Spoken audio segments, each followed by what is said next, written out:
स्वागत है। आज हम बात कर रहे हैं जम्मू कश्मीर की। वहाँ हाल में एक राजनीतिक घटना हुई है जिसने काफी ध्यान खींचा है। जी बिल्कुल। और ये मामला जुड़ा है डोडा से, आम आदमी पार्टी के विधायक महराज दीन मलिक से। हाँ, जिन्हें हाल ही में जन सुरक्षा अधिनियम मतलब पीएसए उसके तहत हिरासत में लिया गया है। जी, पीएसए के तहत।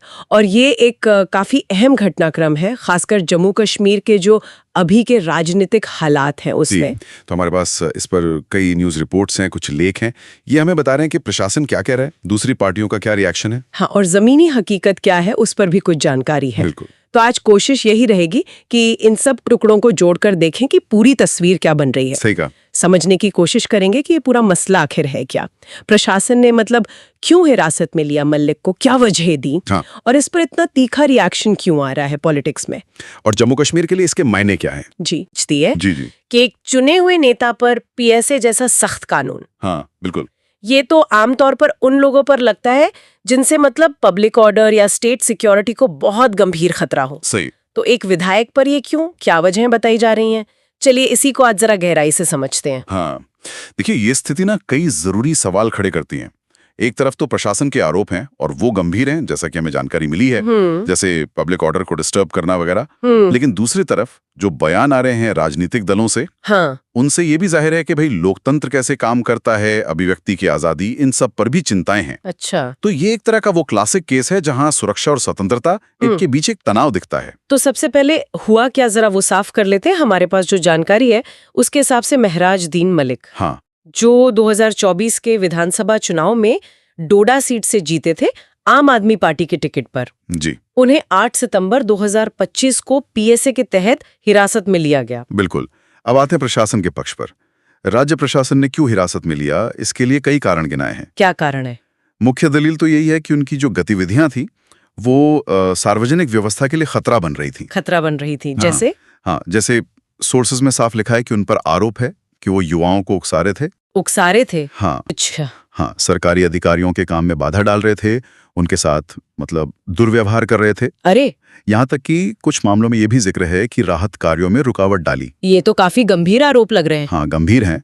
और बात यही खत्म नहीं होती। एक रिपोर्ट में ये भी सामने आया है क्या कि मलिक के खिलाफ डोडा जिले के अलग अलग पुलिस स्टेशनों में पहले से ही 18 एफआईआर दर्ज हैं। 18 एफआईआर्स? जी, 18 एफआईआर्स। एफआईआर मतलब वो पहली रिपोर्ट जो पुलिस लिखती है किसी संज्ञेय अपराध की सूचना पर। हाँ, पता है, 18 एफआईआर्स, और फिर भी वो चुनाव जीत गए। खैर, आगे बढ़ते हैं। बिल्कुल। इन 18 एफआईआर्स के अलावा कई डीडीआर्स का भी जिक्र है, डेली डायरी रिपोर्ट्स। अच्छा, डीडीआर्स भी? ये तो रोजमर्रा की शिकायतों का रिकॉर्ड होता है ना? हाँ, छोटी मोटी सूचनाएं, शिकायतें। तो प्रशासन ने जो पीएसए लगाने के लिए डोजियर तैयार किया है, जो फाइल बनाई है, उसमें इन एफआईआर्स और डीडीआर्स का हवाला दिया गया है। और उसी फाइल में, जैसा कि खबरें हैं, मलिक को हिस्ट्री शीटर कहा गया है। जी, हिस्ट्री शीटर यानी जिसका पुराना क्रिमिनल रिकॉर्ड हो और आदतन अपराधी यानी हैबिचुअल ऑफेंडर। आदतन अपराधी, हिस्ट्री शीटर, ये शब्द तो प्रशासन का रुख बहुत सख्त दिखा रहे हैं। हाँ, दिखाते हैं। लेकिन यहाँ एक सवाल फिर मेरे मन में आ रहा है। अगर ये 18 एफआईआर पहले से थीं और उन्हें हिस्ट्री शीटर माना जा रहा था, तो चुनाव के बाद अब पीएसए लगाने की टाइमिंग पर सवाल नहीं उठता? ये बिल्कुल सही सवाल है और यही इस मामले को और पेचीदा बनाता है। देखिए, प्रशासन का तर्क शायद कानूनी हो सकता है कि भाई अब गतिविधियां एक हद पार कर गईं, तो प्रिवेंटिव डिटेंशन निवारक हिरासत जरूरी हो गई। लेकिन जो आलोचक हैं या राजनीतिक विरोधी हैं, वो इसे टाइमिंग से जोड़कर देख रहे हैं। बिल्कुल। उनका कहना हो सकता है कि अगर खतरा इतना ही पुराना और गंभीर था तो पहले एक्शन क्यों नहीं लिया? क्या ये एक चुने हुए प्रतिनिधि को चुप कराने की कोशिश है? हाँ, ये सवाल तो उठेगा। हमारे पास जो जानकारी है उसमें इस पर सीधी टिप्पणी तो नहीं है, पर राजनीतिक बहसों में यही सवाल है। जाहिर है इस पर पॉलिटिकल रिएक्शन तो बहुत तेज रहे होंगे। आम आदमी पार्टी का क्या स्टैंड है? हाँ बिल्कुल, आम आदमी पार्टी, जिनकी पार्टी के वो विधायक हैं, वो तो जाहिर है सबसे आगे हैं। पार्टी नेताओं ने, जिसमें अरविंद केजरीवाल भी शामिल है। अच्छा, दिल्ली के मुख्यमंत्री। जी, उन्होंने इस गिरफ्तारी की कड़ी निंदा की है। सीधा आरोप लगाया है कि ये लोकतंत्र पर हमला है, राजनीतिक विरोध को कुचलने की कोशिश है। और दिलचस्प बात यह है कि आलोचना सिर्फ आम आदमी पार्टी ने नहीं की है। और किसने की है? जम्मू कश्मीर के एक बड़े नेता हैं, पूर्व मुख्यमंत्री उमर अब्दुल्ला। उनका बयान भी काफी अहम है। उन्होंने क्या कहा? उन्होंने कहा कि किसी चुने हुए प्रतिनिधि पर पीएसए लगाना ये लोकतंत्र में लोगों के भरोसे को कमजोर करता है। ये बात तो महत्वपूर्ण है। मतलब ये मामला सिर्फ पार्टी पॉलिटिक्स का नहीं है, बल्कि डेमोक्रेटिक प्रोसेस पर असर का भी है। बिल्कुल। उनका बयान यही दिखाता है कि इसे पार्टी लाइन से हटकर जो लोकतांत्रिक प्रक्रियाएं हैं, संस्थाएं हैं, उन पर क्या असर पड़ेगा, उस नजरिए से भी देखा जा रहा है। हाँ, और उमर अब्दुल्ला की बात से ये भी लगता है कि पीएसए का इस्तेमाल खासकर नेताओं के खिलाफ ये हमेशा से ही मतलब विवादों में रहा है। बिल्कुल। क्या हमारे सोर्सेज इस कानून के बारे में कुछ और बताते हैं? ये पीएसए है क्या असल में? जी हाँ, सोर्सेज बताते हैं कि ये जो जन सुरक्षा अधिनियम है, पीएसए, ये जम्मू कश्मीर का एक प्रिवेंटिव डिटेंशन कानून है। प्रिवेंटिव डिटेंशन मतलब निवारक निरोध, किसी व्यक्ति को अपराध करने से रोकने के लिए हिरासत में लेना। इसलिए नहीं कि उसने कोई अपराध कर दिया है और सजा देनी है। अच्छा, रोकने के लिए? हाँ, और इस कानून की सबसे खास और विवादास्पद बात पता है क्या है? क्या? ये प्रशासन को ये अधिकार देता है कि वो किसी भी व्यक्ति को बिना किसी फॉर्मल मुकदमे के, बिना जमानत के हिरासत में रख सकता है। बिना मुकदमे के? जी। अगर प्रशासन को लगता है कि वो व्यक्ति राज्य की सुरक्षा या सार्वजनिक व्यवस्था बनाए रखने के लिए खतरा है। बाप रे, ये तो बहुत पावरफुल कानून है। कितने समय तक रख सकते हैं ऐसे हिरासत में? सोर्सेस के मुताबिक अवधि अलग अलग हो सकती है। अगर सार्वजनिक व्यवस्था को खतरा है तो 1 साल तक। 1 साल? हाँ, और अगर राज्य की सुरक्षा को खतरा है तो ये 2 साल तक भी हो सकती है। 2 साल बिना मुकदमे के? जी, और इसमें वो सामान्य न्यायिक प्रक्रिया नहीं होती, जैसे मजिस्ट्रेट के सामने पेश करना या तुरंत जमानत मिलना, वो सब लागू नहीं होता। तो फिर अपील वगैरह का कोई रास्ता है? हाँ, हिरासत में लिए गए व्यक्ति के पास एक एडवाइजरी बोर्ड होता है, उसके सामने अपील करने का अधिकार होता है, लेकिन वो प्रक्रिया भी न्यायिक मुकदमे जैसी नहीं होती, उससे अलग है। तो वाकई ये एक बहुत सख्त कानून है, और जैसा आपने पहले कहा, इसका इस्तेमाल हमेशा सवालों में रहा है, खासकर जम्मू कश्मीर जैसी जगह पर। बिल्कुल। मानवाधिकार संगठन हैं, कई कानूनी जानकार हैं, वो लंबे समय से इसकी आलोचना करते आए हैं। क्यों करते हैं आलोचना? उनका तर्क है कि ये कानून जो है वो मौलिक अधिकारों का उल्लंघन करता है और इसका गलत इस्तेमाल हो सकता है। मतलब राजनीतिक विरोधियों को या जो सरकार से असहमत हैं उन आवाजों को दबाने के लिए। हालांकि प्रशासन का पक्ष हमेशा यही रहा है कि जम्मू कश्मीर की जो खास सुरक्षा चुनौतियां हैं उनको देखते हुए ऐसे सख्त कानून जरूरी हैं पब्लिक ऑर्डर और राज्य की सुरक्षा के लिए। और महराज मलिक के मामले में भी यही दो पक्ष आमने सामने हैं? बिल्कुल, यही दो नजरिए टकरा रहे हैं। अच्छा, इस गिरफ्तारी के बाद जमीन पर क्या हुआ? डोडा में कुछ असर दिखा? हाँ, सोर्सेज में इसका जिक्र है। मलिक की गिरफ्तारी के फौरन बाद डोडा और आसपास के कुछ इलाकों में टेंशन बढ़ गई थी। टेंशन बढ़ गई थी? जी, कुछ जगहों पर विरोध प्रदर्शन भी हुए, जिसके चलते प्रशासन को एहतियात के तौर पर कुछ इलाकों में मूवमेंट पर पाबंदियां लगानी पड़ी। लोगों की आवाजाही पर रोक? हाँ, कुछ हद तक। क्या ये पाबंदियां अभी भी लगी हुई हैं? जानकारी ये है कि स्थिति थोड़ी सामान्य होने के बाद डोडा जिले के ज्यादातर इलाकों से ये हटा ली गई हैं। अच्छा, हटा ली हैं। हाँ, हालांकि कुछ तहसीलें थीं जैसे कहारा, गंदो और पिंगल, भारत बागला, वहां जब ये खबर लिखी गई थी तब तक लागू थी। लेकिन एक अच्छी बात यह है कि जहां से पाबंदियां हटी हैं वहां स्कूल, कॉलेज, ऑफिस वगैरह फिर से खुल गए हैं। मतलब हालात सामान्य हो रहे हैं। तो मतलब एक तरफ प्रशासन कह रहा है कि मलिक की एक्टिविटीज से पब्लिक ऑर्डर को खतरा था, उनके पास 18 एफआईआर हैं, वो आदतन अपराधी हैं जी। और दूसरी तरफ पॉलिटिकल पार्टियां कह रही हैं कि ये लोकतंत्र पर हमला है।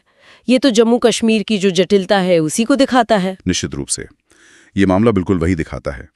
राज्य की सुरक्षा की चिंताएं और दूसरी तरफ लोकतांत्रिक अधिकार, इनके बीच का जो नाजुक संतुलन है। हाँ। जम्मू कश्मीर में तनाव तो हमेशा से रहा है, लेकिन अनुच्छेद 370 हटने के बाद जो राजनीतिक माहौल बदला है, उसके बाद ऐसी घटनाएं और ज्यादा ध्यान खींचती हैं। एक चुने हुए प्रतिनिधि पर पीएसए जैसे कानून का इस्तेमाल, चाहे आरोप कितने भी सीरियस क्यों न हो, हमेशा ये सवाल खड़ा करता है कि क्या सामान्य कानूनी प्रक्रिया काफी नहीं थी? क्या यही आखिरी रास्ता था? और वो सवाल भी तो है जो मेरे मन में पहले आया था कि प्रशासन जिसे हिस्ट्री शीटर और आदतन अपराधी बता रहा है, उसे जनता ने अपना नेता क्यों चुना? आपने टाइमिंग की बात उठाई थी, लेकिन ये पहलू कि 18 एफआईआर वाला व्यक्ति चुनाव जीत जाता है, ये जमीनी हकीकत के बारे में क्या कहता है? ये बहुत ही सोचने वाला पॉइंट है और हमारे सोर्सेज में इसका सीधा जवाब तो नहीं है, लेकिन ये सोचने पे मजबूर करता है। क्या हो सकता है इसका मतलब? देखिए, कई बातें हो सकती हैं। हो सकता है वोटर्स के लिए ये एफआईआर जो हैं वो पॉलिटिकल वेंडेटा हो, मतलब राजनीतिक बदले की कार्यवाही। अच्छा, ऐसा भी हो सकता है। हाँ, जैसा कि अक्सर आरोप लगते हैं। तो शायद वोटर्स इनको सीरियसली न लेते हो, या ये भी हो सकता है कि लोकल लेवल पर मलिक की अपनी पकड़ हो, अपना प्रभाव हो, जो इन आरोपों पर भारी पड़ गया हो। बिल्कुल भारी पड़ गया हो। या ये भी तो हो सकता है कि उस इलाके में राजनीतिक विकल्प कम हो या लोग मौजूदा सिस्टम से नाखुश हों। ये भी एक संभावना है, बिल्कुल है। कभी-कभी वोटर्स जो स्थापित पार्टियां हैं या चेहरे हैं, उनके मुकाबले किसी नए या जिसे बागी समझा जाता है ऐसे उम्मीदवार को चुन लेते हैं, भले ही उसका रिकॉर्ड विवादित हो। हाँ, भले ही रिकॉर्ड विवादित हो। ये दिखाता है कि जमीनी राजनीति और जो ऑफिशियल रिकॉर्ड है या मीडिया की नजर में जो छवि है, उसमें बड़ा फर्क हो सकता है। और मलिक का आम आदमी पार्टी से चुना जाना, जो जम्मू कश्मीर में अभी एक नई ताकत है, वो भी इस पहलू को दिखाता है। तो अगर हम समेटें बात को, तो महराज मलिक की पीएसए के तहत हिरासत का मामला जो है, इसके कई परतें हैं। बिल्कुल कई परतें हैं। इसमें कानून व्यवस्था का सवाल है, राजनीतिक आरोप प्रत्यारोप हैं, पीएसए जैसे विवादित कानून का इस्तेमाल है जी, और जम्मू कश्मीर के खास हालात में लोकतांत्रिक प्रक्रियाओं पर भरोसे का मुद्दा भी जुड़ा हुआ है। बिल्कुल। प्रशासन अपने तर्कों पर कायम है, गंभीर आरोप, पिछला रिकॉर्ड। दूसरी तरफ राजनीतिक विरोधी कह रहे हैं कि यह एक्शन गलत है, डेमोक्रेसी के खिलाफ है। और पीएसए कानून तो अपनी वजह से ही बहस में है। हाँ, उसकी प्रकृति ही ऐसी है कि वो बहस में रहता है। और जैसा उमर अब्दुल्ला की टिप्पणी से भी जाहिर हुआ, इस तरह की घटनाओं का असर सिर्फ फौरी तौर पर लॉ एंड ऑर्डर पर नहीं पड़ता, नहीं, बल्कि लोगों का जो भरोसा है राजनीतिक सिस्टम में, उस पर भी पड़ता है। खासकर एक ऐसे क्षेत्र में जो दशकों से संघर्ष और अस्थिरता देखता आया है। हाँ, ये संतुलन साधना की सुरक्षा भी बनी रहे और साथ ही जो नागरिक स्वतंत्रताएं हैं, लोकतांत्रिक प्रक्रियाएं हैं, उनका सम्मान भी हो, ये प्रशासन के लिए हमेशा एक बड़ी चुनौती रही है। और ये मामला उसी चुनौती का एक और उदाहरण है। ये दिखाता है कि हर एक्शन के कई पहलू होते हैं और उन्हें अलग अलग नजरियों से देखा जा सकता है। चलिए आज की चर्चा को फिर यहीं रोकते हैं। हमने महराज मलिक की हिरासत से जुड़े अलग अलग पहलुओं को, जो जानकारी हमारे पास थी, उसके आधार पर समझने की कोशिश की। जी, प्रशासन के तर्क, राजनीतिक रिएक्शन, पीएसए कानून क्या है और इसके क्या मायने हो सकते हैं, इन सब पर नजर डाली। हाँ, ये मामला यकीनन उन लोगों के लिए अहम है जो जम्मू कश्मीर की राजनीति और प्रशासन पर नजर रखते हैं, और आगे क्या होता है उस पर भी ध्यान देना होगा। बिल्कुल। और आखिर में सुनने वालों के लिए एक सवाल छोड़ जाते हैं। ये हमारे सोर्सेज से ही निकला है, पर शायद इस पर और सोचा जा सकता है कि जब किसी चुने हुए प्रतिनिधि पर आदतन अपराधी होने जैसे गंभीर आरोप लगते हैं और पीएसए जैसी कार्रवाई होती है, तो ये उस नेता के चुनाव क्षेत्र के वोटर्स और जो पूरा पॉलिटिकल सिस्टम है, उनके बीच के रिश्ते के बारे में क्या कहता है? अच्छा सवाल है। क्या ये सिर्फ एक व्यक्ति का मामला है, या ये सिस्टम में मौजूद कुछ गहरे अंतर विरोधों या चुनौतियों की तरफ इशारा करता है? इस पर सोचना दिलचस्प होगा।